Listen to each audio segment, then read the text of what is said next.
lembranças de Jesus, mas antes de nós celebrarmos a ceia, eu quero compartilhar com os irmãos esse pequeno texto que eu li há pouco, no momento da leitura do texto base.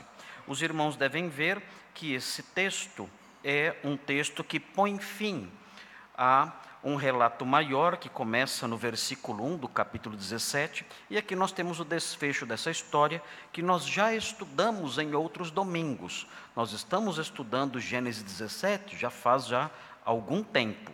E agora nós chegamos então ao final dessa história que o capítulo 17 encerra. E os irmãos devem perceber, fica muito claro aqui nessa passagem, que a intenção de Moisés, o autor bíblico, ao produzir esses versículos, ao compor os versículos 23 a 27, ele quer mostrar, isso é muito evidente na simples leitura, mesmo numa leitura superficial da passagem, ele quer mostrar o modo, a forma como Abraão reagiu a uma ordem de Deus, a ordem de Deus presente nos versículos 10 a 14, ou 9 a 14.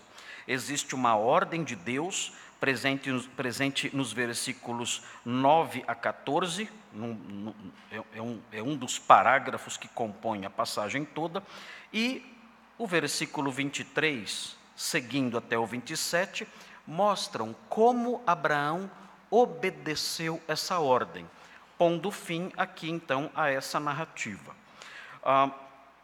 Eu me deparei com essa passagem, os versículos 23 a 27, e consegui, com a ajuda das minhas ferramentas aí, literárias, né, com os meus livros aí, eu consegui detectar, e os irmãos vão me acompanhar detectando isso também juntos comigo, eu consegui detectar alguns elementos que o autor bíblico insere aqui nessa passagem, querendo destacar algumas realidades ligadas à forma como Abraão obedeceu a Deus.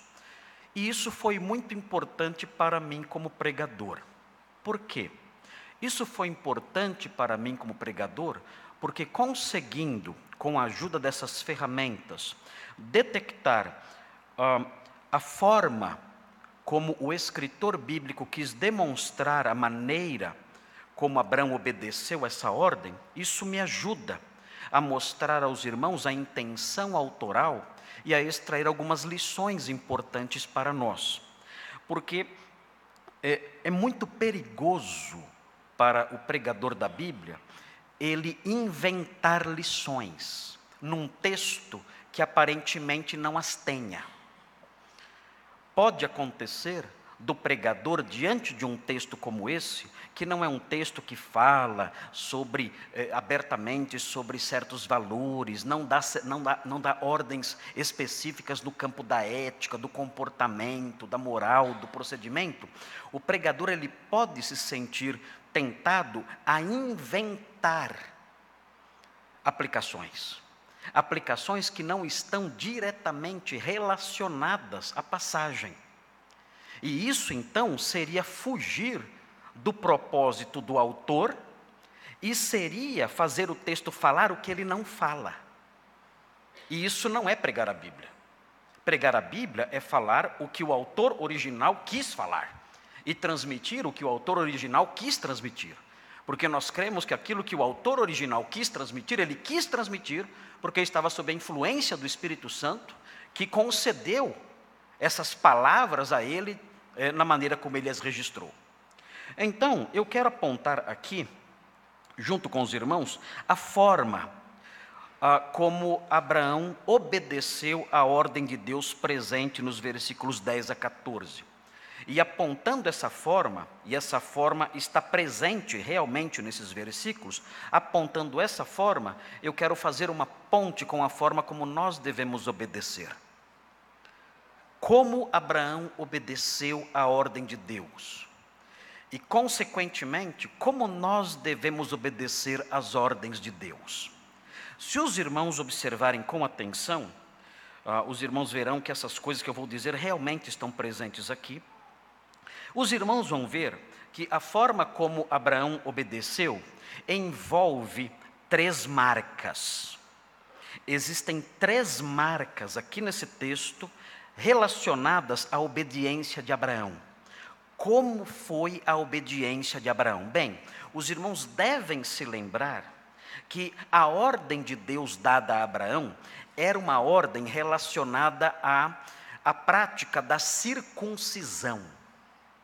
E a prática da circuncisão, os irmãos devem se lembrar, era uma prática que Deus estabeleceu que deveria ser realizada como um sinal da aliança de Deus com Abraão e a sua descendência.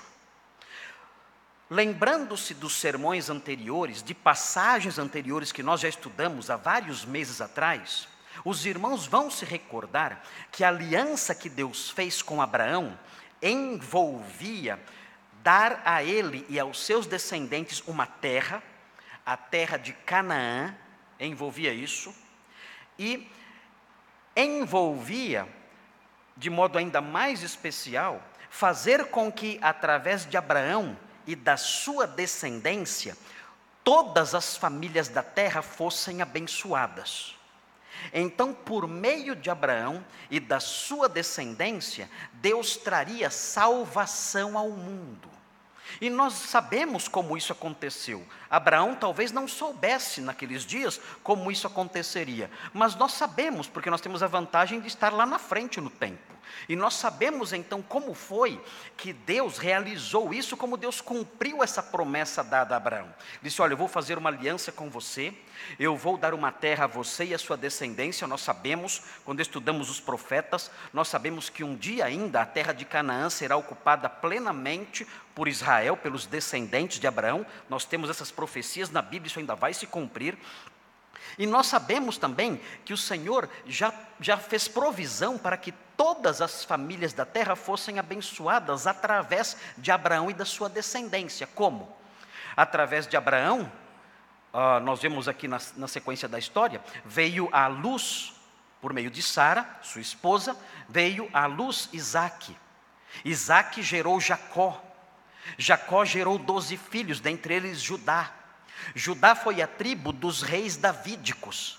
E na linhagem de Davi nasceu o Messias, Jesus Cristo, que trouxe salvação ao mundo todo. Então nós vemos aqui a aliança de Deus com Abraão se cumprindo por meio do Messias, Jesus Cristo, que é seu descendente. Nós percebemos essas coisas todas. E isso aconteceu por força da aliança, do pacto que Deus fez com Abraão. E esse sinal, a circuncisão, era um sinal físico dessa aliança. Os judeus, então, os descendentes de Abraão, deveriam trazer essa marca, a circuncisão, essa cirurgia feita em todo membro da família de Abraão, do sexo masculino. Todos eles deveriam ser submetidos a essa cirurgia, a remoção da carne do prepúcio, era a circuncisão, uma cisão feita de forma circular, por isso se chama circuncisão, uma cisão feita de forma circular, que seria uma marca física no corpo de cada homem descendente de Abraão, e que apontaria para essa aliança, uma lembrança por toda a vida. A circuncisão deveria ser aplicada no menino aos 8 dias. Ele nascia no 8º dia, ele deveria ser circuncidado, recebendo ali a marca da aliança. E esse sinal acompanharia a descendência de Abraão para sempre. Nós vemos então, depois de dada essa ordem, nós vemos nos versículos 23 a 27 a forma como essa ordem foi obedecida. E descobrimos a maneira como Abraão a obedeceu. E vemos as marcas dessa obediência que eu quero compartilhar com vocês aqui hoje. Bom, em primeiro lugar, os irmãos devem observar o versículo 23, para que descubram aí a primeira marca da obediência de Abraão, que Moisés, o autor do texto, quer destacar. O texto diz assim: tomou, pois, Abraão a seu filho Ismael, era o filho da escrava Agar, e a todos os escravos nascidos em sua casa, e a todos os comprados por seu dinheiro, todo macho, dentro de sua casa e lhe circuncidou a carne do prepúcio de cada um naquele mesmo dia.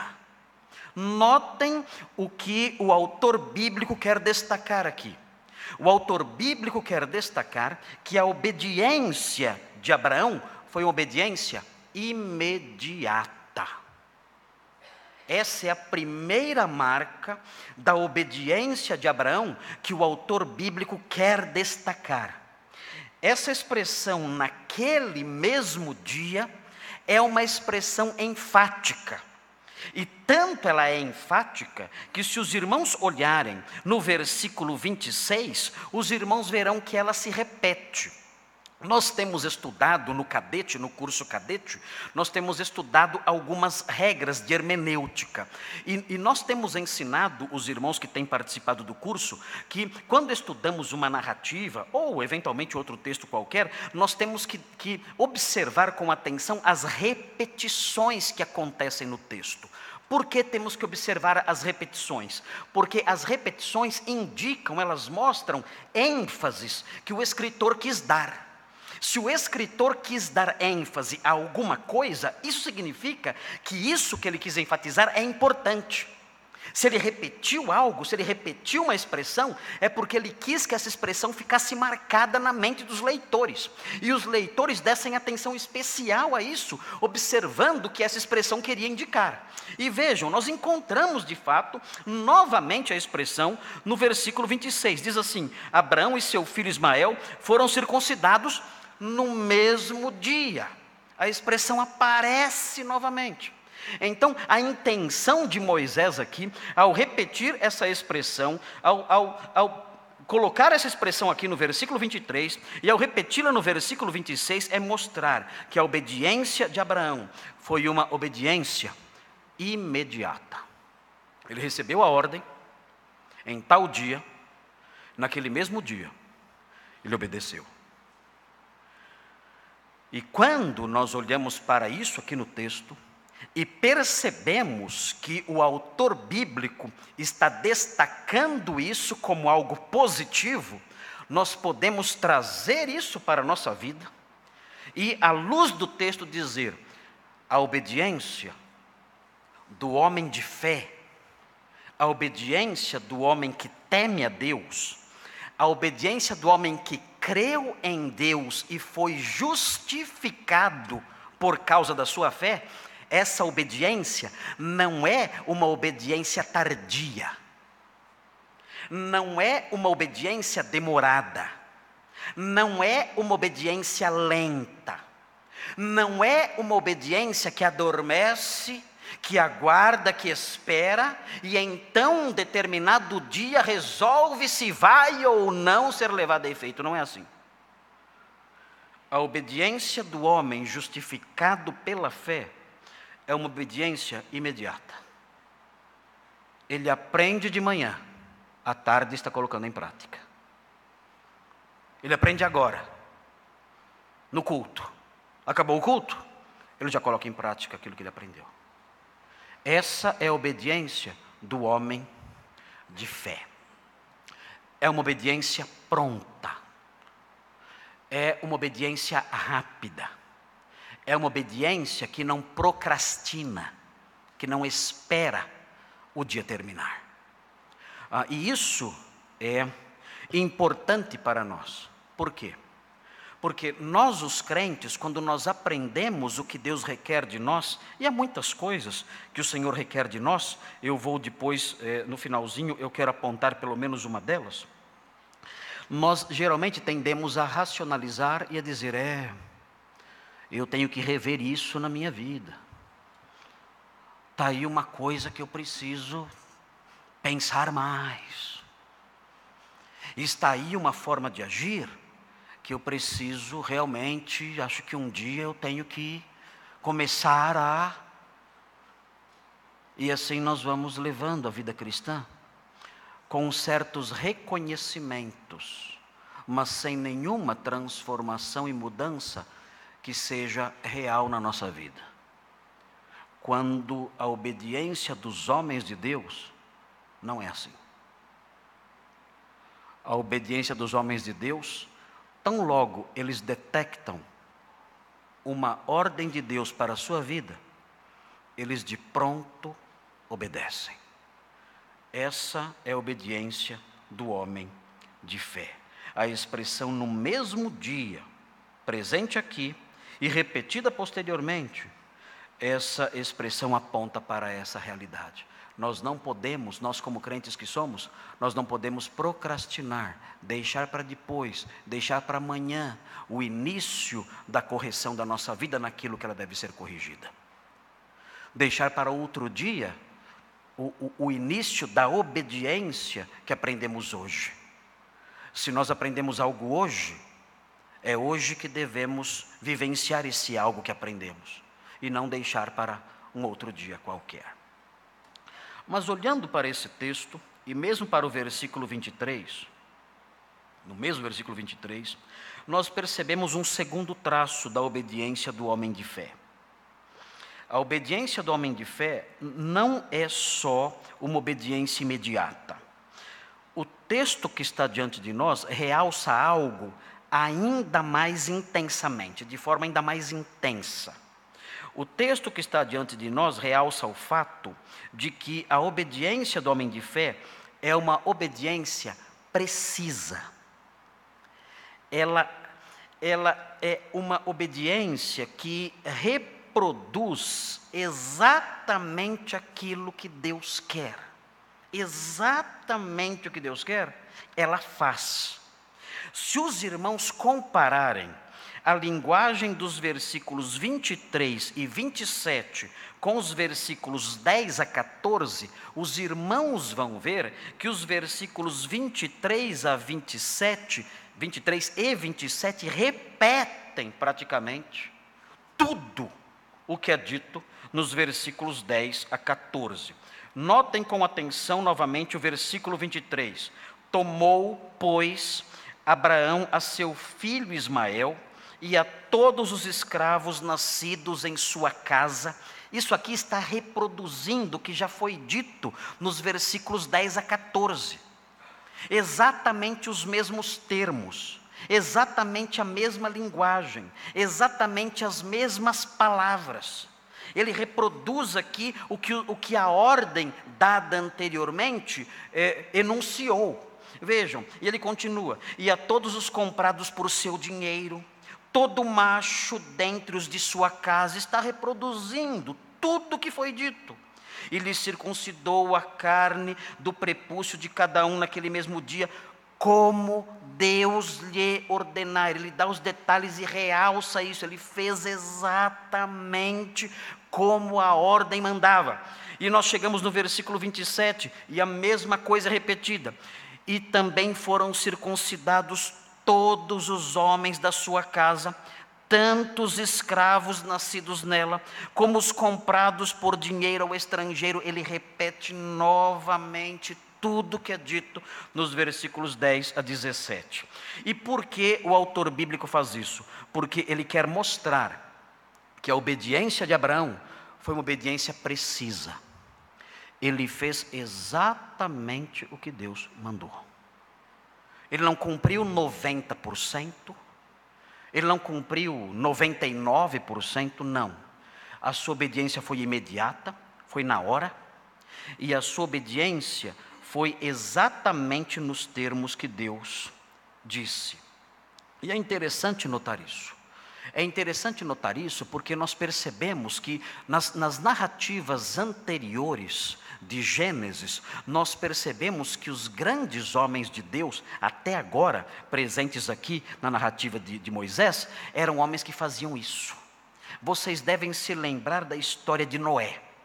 Se os irmãos depois em casa forem recordar a história de Noé, os irmãos vão chegar no capítulo 6, no versículo 22.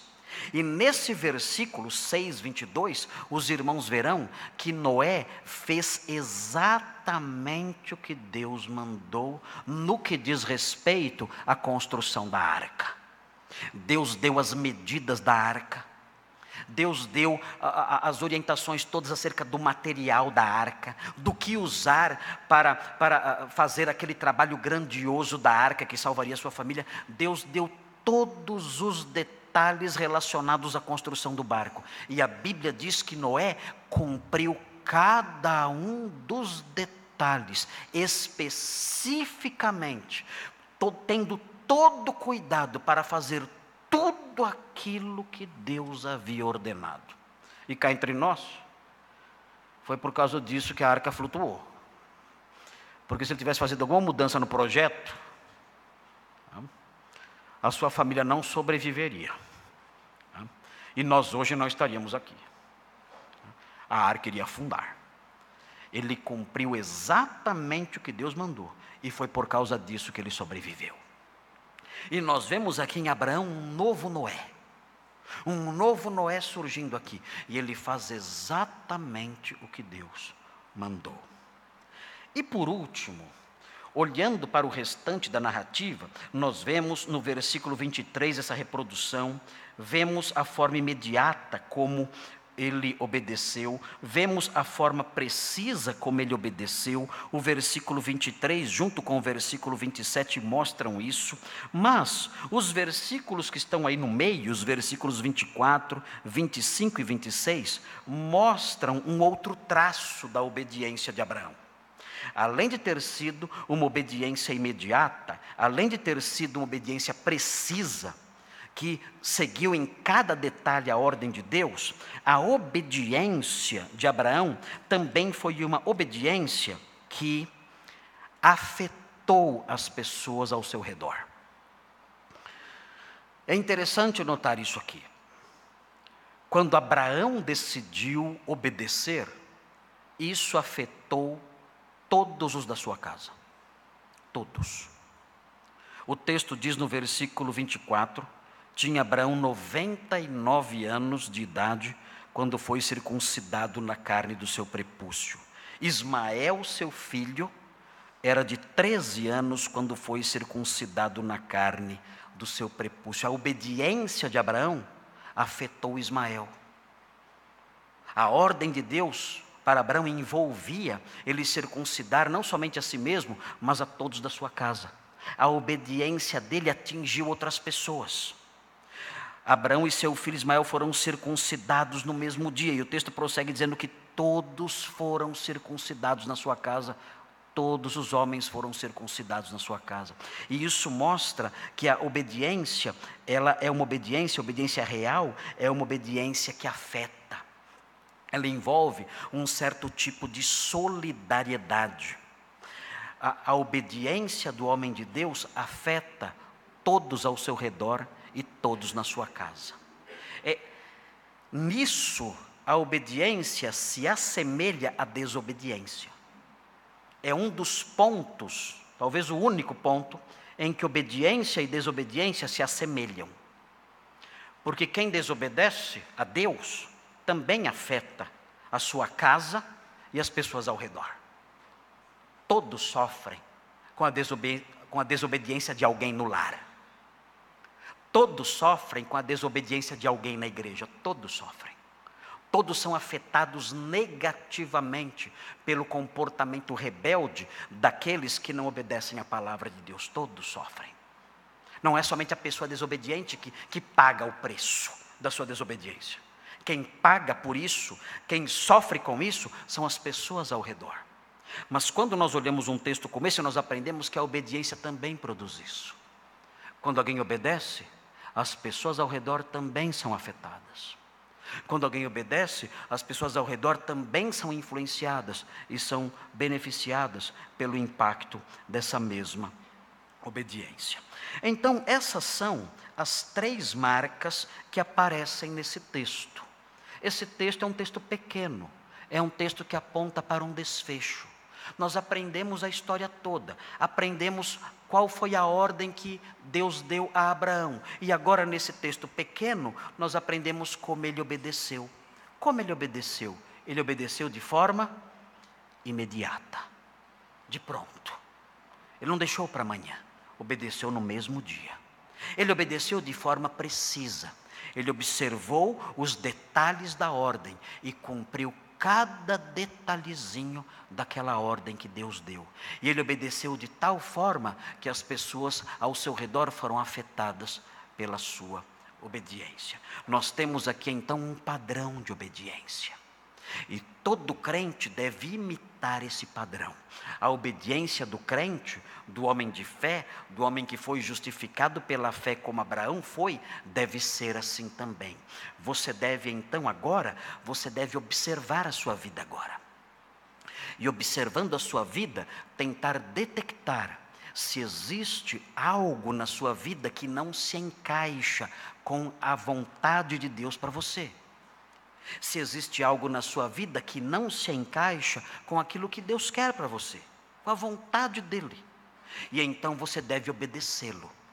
Tendo sido justificado pela fé, você deve obedecê-lo. E como deve ser essa obediência? Essa obediência deve ser um reflexo desses versículos que nós lemos. Deve ser uma obediência imediata. Deve começar agora, hoje, nesta noite. Deve ser uma obediência precisa, que envolve o cumprimento exato de tudo que Deus quer, mesmo que traga dor, mesmo que traga sofrimento, como a obediência de Abraão trouxe dor e sofrimento. Essa obediência tem que ser precisa, mesmo que traga sofrimento e dor. E essa obediência tem que ser de tal forma que cause impacto nas pessoas que convivem com você. As pessoas que convivem com você, elas devem ser impactadas, influenciadas por essa obediência que você decidiu colocar em prática. É isso que o texto ensina. Esse é o ensino desse texto aqui. Acabou. Acabou. Não tem mais nada aqui. Não tem mais nada. É isso aqui. Acabou. Vamos cantar um hino e ir embora para casa agora. Não há mais nada a dizer. Não há mais nada a dizer aqui. É isso. Abraão colocou isso em prática dessa forma. E nós olhamos para isso e dizemos: eu tenho que imitar Abraão. Eu tenho que colocar em prática as ordens de Deus na minha vida desse jeito. Tem que ser assim. Eu me vi tentado a alistar as ordens que o Senhor dá para nós, como crentes que nós somos. E ordens que geralmente nós ouvimos e deixamos para outro dia, ou achamos bonito e seria legal, né? Se um dia eu fizesse isso, enfim. Né? Mas é impossível fazer isso, porque são tantas coisas que a Bíblia nos ensina. São tantos ensinos, os mais numerosos que emanam da Bíblia, que nós não conseguimos fazer isso. E aí eu teria que fazer um sermão, um ultra, mega, super sermão, aí varando a noite aqui mostrando um monte de ordens que Deus tem. Então, por causa disso, eu decidi mostrar para os irmãos, saindo aqui desse texto, mostrar para os irmãos uma ordem que existe uma ordem na Bíblia, que eu acredito, e isso foi uma decisão minha. Esse texto que está aqui, ele não remete automaticamente para esse texto que eu vou falar agora. O texto que eu vou falar agora foi uma decisão minha.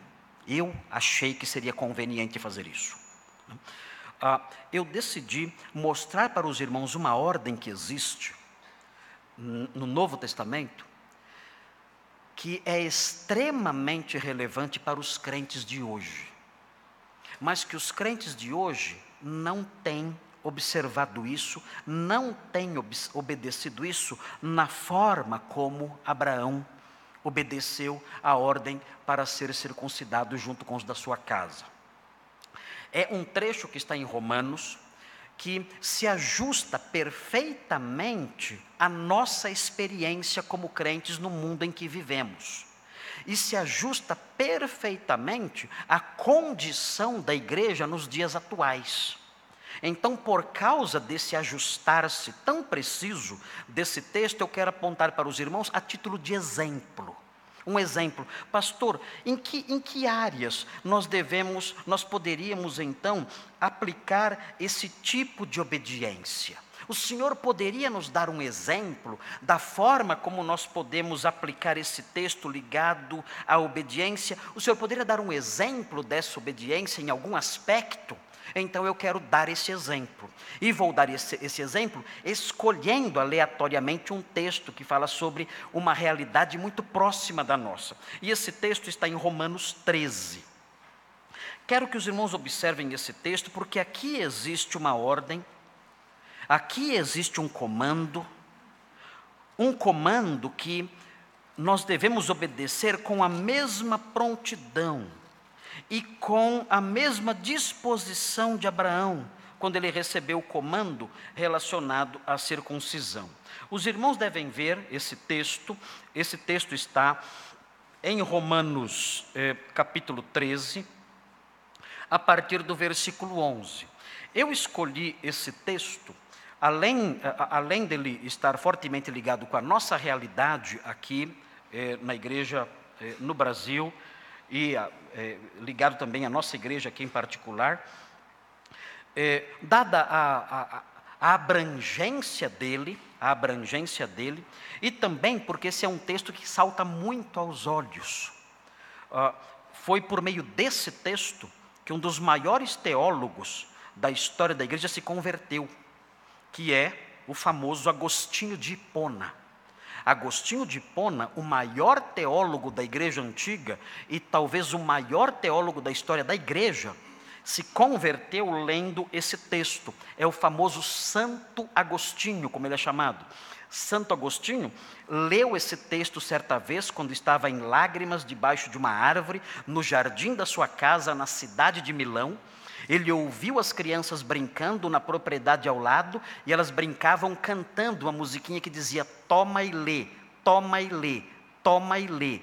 E ele então ouviu essa cantiga das crianças, e ele estava chorando muito, desesperado por causa da sua infelicidade. Ele então, ouvindo essa musiquinha, toma e lê, ele se lembrou do Novo Testamento que estava dentro da casa. Ele correu até dentro da sua casa, pegou o Novo Testamento que estava em cima de um armário e voltou para debaixo da árvore, abriu o Novo Testamento e se deparou com essa passagem de Romanos 13, versículo 11. E depois que ele leu essa passagem, ele foi transformado, ele creu em Jesus e foi um novo homem. Nunca mais a sua vida foi a mesma, e ele se tornou um dos maiores pastores, um dos maiores teólogos que o mundo já conheceu. Vejam aqui as ordens que existem aqui, e ordens que são extremamente atuais e que nós devemos obedecer de pronto. Devemos obedecer de pronto, de modo completo, e obedecendo de tal maneira que influenciemos, que impactemos pessoas ao nosso redor. O texto diz assim: e digo isto. Esse isto abrange todo o capítulo 12, não dá para ler agora. Esse isto abrange todo o capítulo 12 e todo o capítulo 13 até o versículo 10. Então, para os irmãos saberem o que é o isto, e digo isto, os irmãos têm que ler isso em casa, porque não dá tempo de eu ler aqui. Eu até leria se tivesse mais tempo para fazer isso, mas nós não temos tempo. Esse isto, Paulo se refere ao que ele disse no capítulo 12 e no capítulo 13 até esse ponto. Ele diz assim: e digo isto a vós outros que conheceis o tempo. Tempo é época aqui. Vocês conhecem a época em que nós vivemos, Paulo está dizendo para os romanos. E o que ele quer dizer com isso? Ele está dizendo o seguinte: vocês sabem que falta pouco.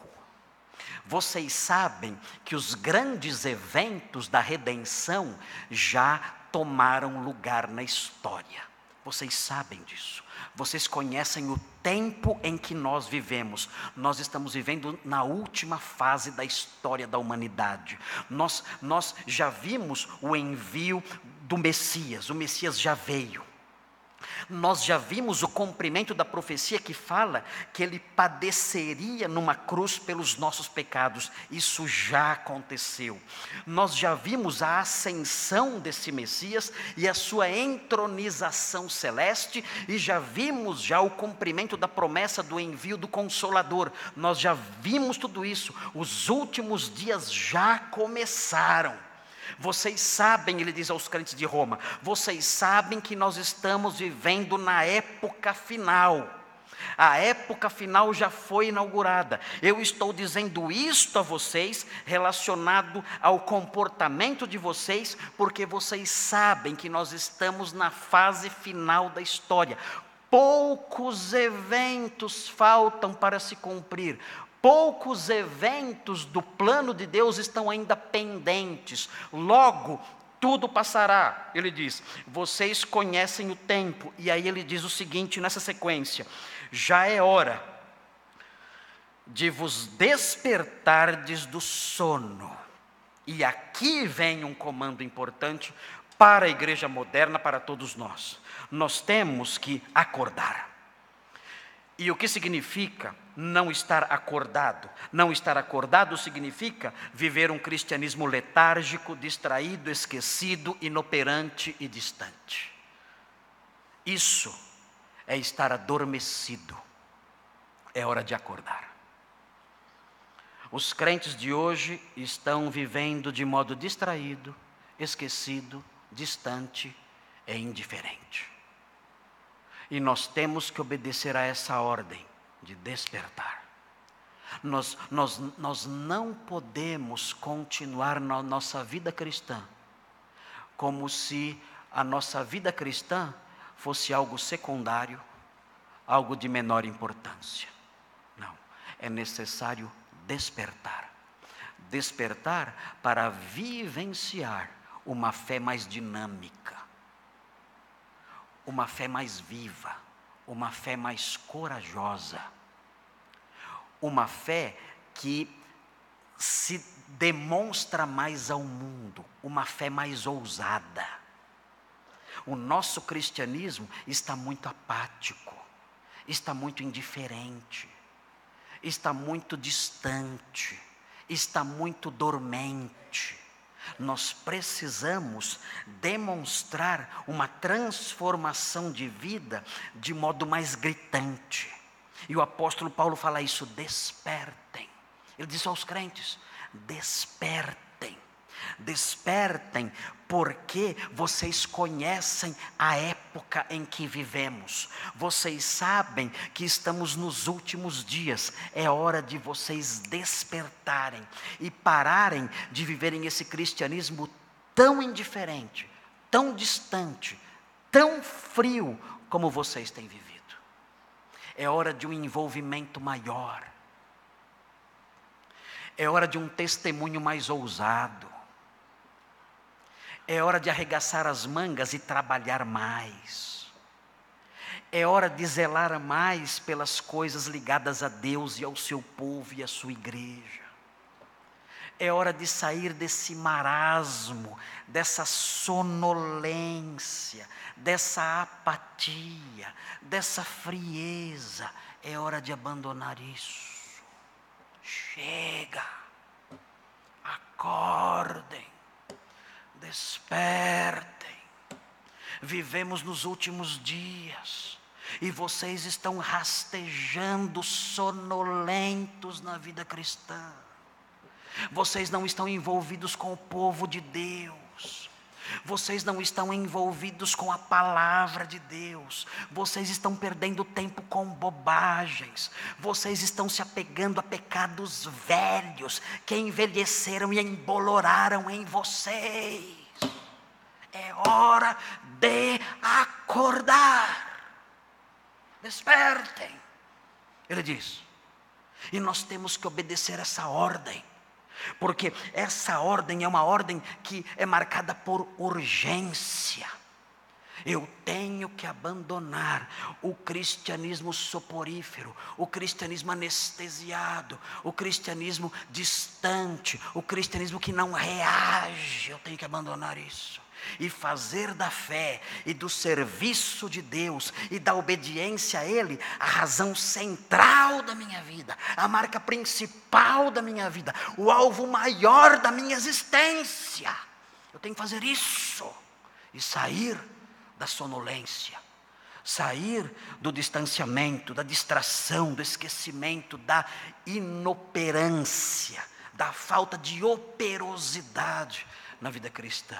Há crentes que parece que estão mortos, meu Deus, mortos, longe, distantes, são sonâmbulos na fé, sonâmbulos, vivem lá, distantes. A vida cristã é um distante anexo na vida deles. Se a igreja fechasse, eles iam descobrir isso daqui talvez uns 3 meses. Se a igreja fechasse, talvez descobrissem isso dentro de uns 3 ou 4 meses.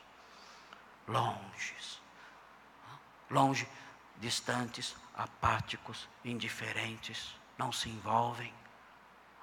E rastejam então na sua vida cristã, sem o calor e o fervor que essa vida deveria demonstrar.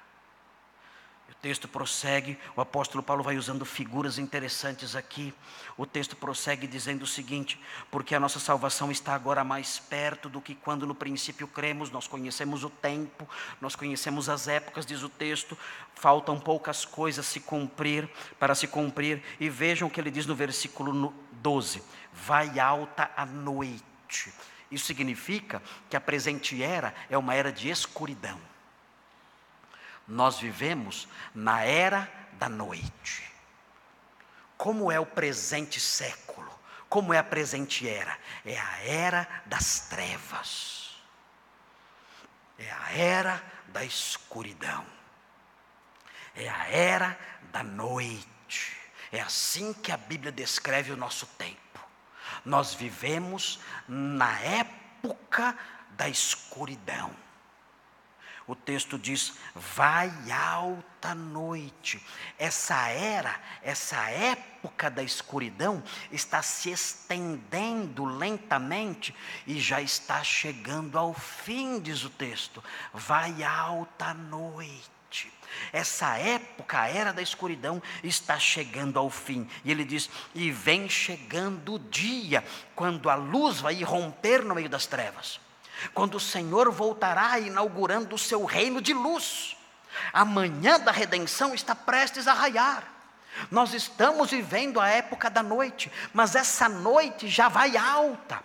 Ela está se estendendo lentamente, mas está se aproximando do fim. Em breve, o dia da luz, quando o Senhor chegar e inaugurar o seu reino de luz, essa era de noite vai acabar. Ele diz: vem chegando o dia. E ele diz então: deixemos, pois, as obras das trevas. É uma outra ordem que ele dá aqui agora.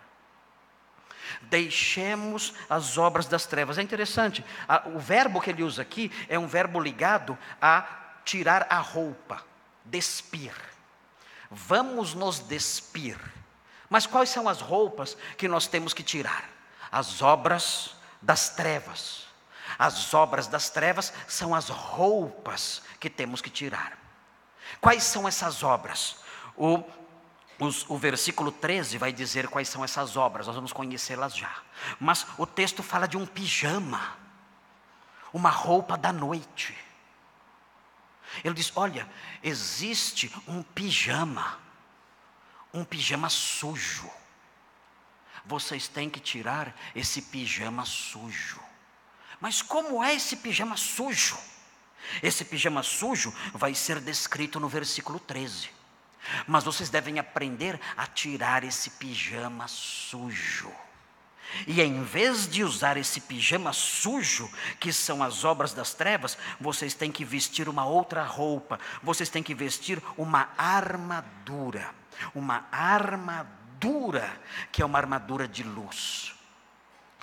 O homem que usa uma armadura não está dormindo.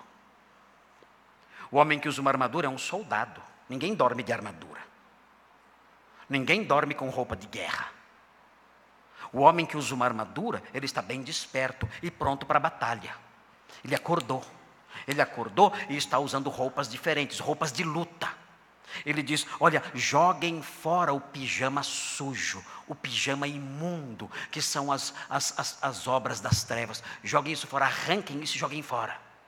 E vistam em lugar disso a armadura de Jesus, a armadura da luz. Ele vai dizer agora, no versículo 13, ele vai dizer agora quais são essas roupas sujas que nós devemos abandonar. Como é o pijama imundo da noite do presente século.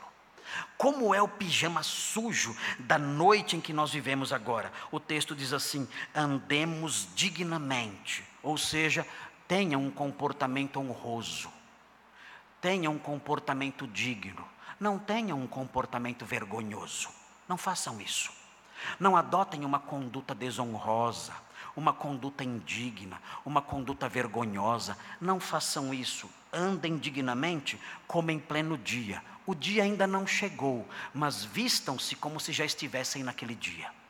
Vistam-se como se o dia já tivesse chegado. Não chegou ainda, mas vistam-se da armadura, vistam-se das roupas daquele dia. E ele prossegue, ele fala como é o pijama imundo da noite da presente era. Ele diz, não em orgias e bebedices. Vejam, é o pijama imundo. Orgias e bebedices. O que são essas orgias e bebedices? A palavra que aparece aqui, que o apóstolo Paulo usa aqui, a palavra que é traduzida como orgias, reflete uma prática que havia naqueles dias. As pessoas bebiam e elas saíam à noite em pequenas procissões. Várias pessoas, semi-bêbadas, com tochas na mão. E elas saíam pela rua cantando e fazendo festa. E no meio dessas festas, então, a noite avançando, elas ali na rua, cantando, e com as tochas ali, e cantando e bebendo. Como é que essa festa acabava? Essa festa acabava num baile funk. Era isso. Os irmãos pensam que o brasileiro que inventou o baile funk? Isso aqui é baile funk. É isso. O que nós temos aqui é a descrição de um baile funk. Eram festas de rua. Essas orgias que são mencionadas aqui eram festas de rua, de pessoas semi-bêbadas, que saíam com tochas na mão cantando pela rua, e então se envolvendo ali em bebidas, no final de tudo se entregavam a todo tipo de comportamento imundo. O apóstolo Paulo fala, esse é o pijama sujo da presente era. A presente era usa esse pijama sujo, essas festas e farras de rua, que varam a noite com bebidas e música, e terminam em terríveis imoralidades. São os pijamas imundos da presente era, e os nossos dias conhecem muito bem essas coisas. O texto diz, abandonem essas coisas, abandonem essas festas, essas farras, essas bebedices, se afastem disso tudo. Esse é o pijama imundo da presente era. O texto diz, não em impudicícias e dissoluções. Aqui o texto trata de pecados sexuais, sensualidade, indecência, é a marca da presente era. Sensualidade, indecência, lascívia, imoralidade. Há crentes que se entregam a essas coisas. Há casais de namorados que se entregam a essas coisas. E com o passar do tempo, vivendo nesse contexto de moralidade, a sua consciência adormece. A sua consciência entra num estado de torpor. A sua consciência é anestesiada. E eles vão fazendo essas coisas, e a sua consciência não os incomoda mais. Eles estão vivendo com os pijamas imundos da noite da presente era. E eles não despertam.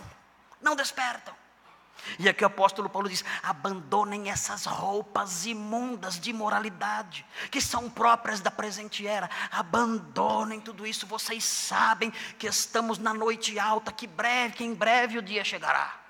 mas vocês estão adormecidos e envolvidos nessas roupas sujas. Alguns envolvidos em farras. Há crentes, jovens crentes, envolvidos em farras.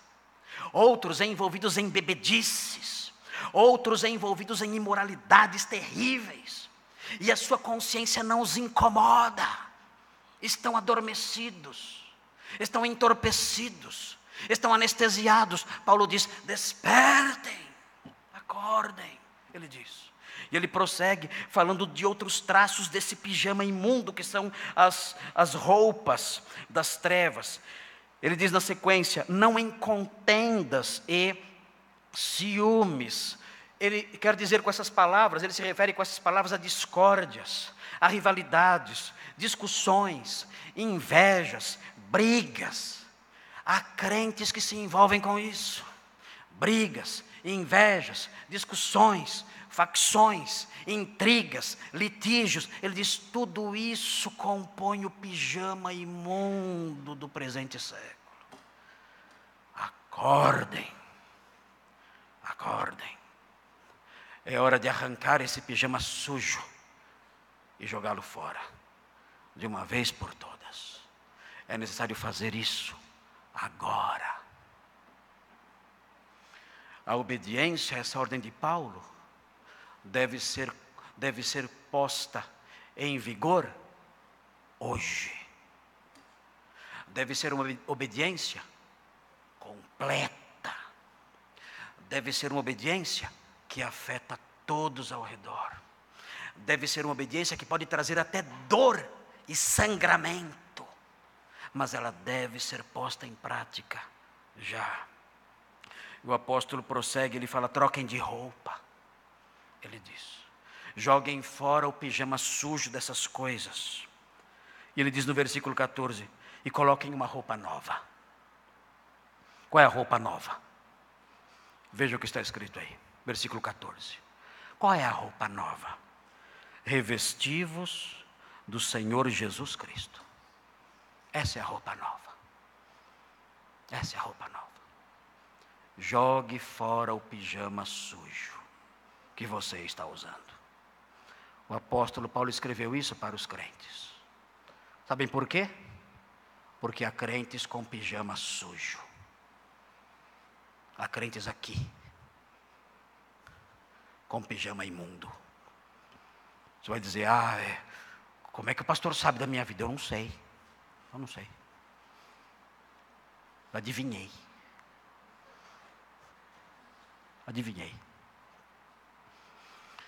Eu não conheço os detalhes da vida de cada um. Não conheço, não.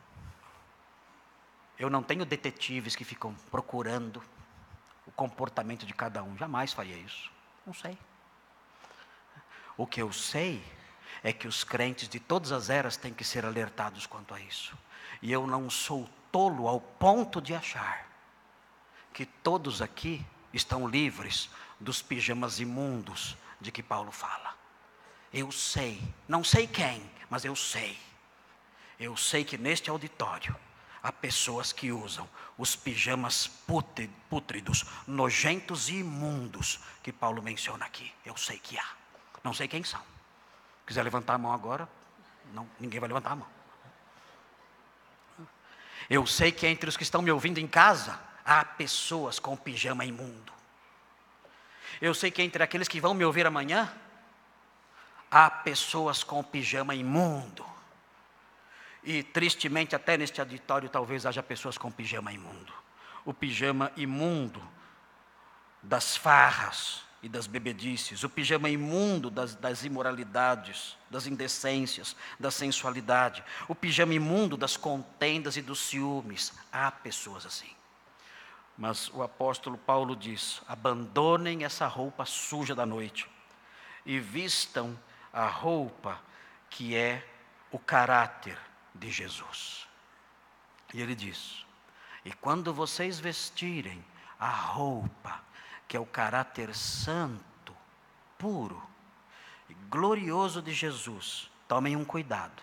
Ele diz: nada disponhais para a carne no tocante às suas concupiscências. O que é isso? Que tradução estranha, não dá para entender essa tradução. Essa tradução é uma tradução muito truncada, não fica claro. O que é nada disponhais para a carne no tocante às suas concupiscências? O que é isso? Infelizmente o tradutor não foi muito feliz. O que significa isso? É interessante, o apóstolo Paulo, ele usa uma expressão aqui, que significa pré-meditar.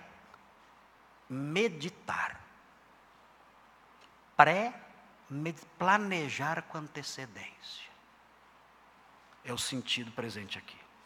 Não fiquem planejando na mente o que vocês vão fazer para dar vazão aos seus desejos sujos.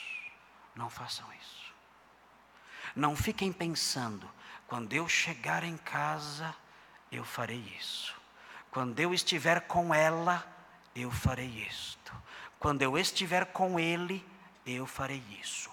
Quando eu encontrar tal pessoa, eu direi isso. Quando eu estiver nessa situação, então vou aproveitar para isso. Paulo diz, não. Revistam-se das roupas gloriosas de Jesus, de pureza, santidade e bondade. E parem de premeditar coisas que porventura satisfaçam a sua natureza carnal. Não fiquem planejando como satisfazer os seus desejos pecaminosos. Parem com isso. Já. E como deve ser a nossa obediência a esse texto? Deve ser a obediência de Abraão. Os irmãos devem obedecer esse texto hoje, agora, já. Os irmãos devem obedecer esse texto detalhadamente. Cada detalhezinho dele devem obedecer como Abraão. E os irmãos devem obedecer esse texto de tal modo que as pessoas todas ao redor, na sua casa, no seu trabalho, em qualquer lugar, sejam afetadas por essa obediência. O Senhor nos abençoe e nos conceda a graça de termos na nossa vida, nesse texto e em outros, a obediência de Abraão. Vamos orar.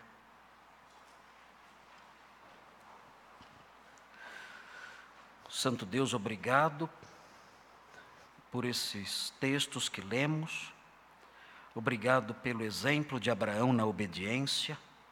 Essa obediência imediata, completa, impactante. Obrigado. E nós que somos crentes, hoje, queremos ter essa mesma obediência. Nós queremos, como Paulo ensina, nós queremos hoje, agora, nós queremos nos livrar das roupas sujas das trevas, as roupas das farras, das bebedices, as roupas das imoralidades, das indecências, das impurezas, as roupas das brigas, das intrigas e das discórdias.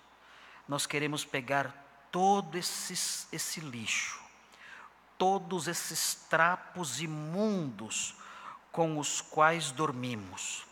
Queremos pegar todas essas roupas sujas e queremos jogá-las no lixo. E queremos nos revestir do manto adorável, do manto de luz, do manto de pureza, de santidade e bondade, que é o caráter de Jesus. E fazendo isso, queremos não mais premeditar, fazer planos ligados a como satisfazer as nossas inclinações carnais. Que o Senhor assim nos ajude, para que, vendo essas coisas, a nossa obediência diante delas seja como a obediência de Abraão. Nós pedimos essas bênçãos em nome de Jesus. Amém. Irmãos, nós vamos ter a ceia do Senhor.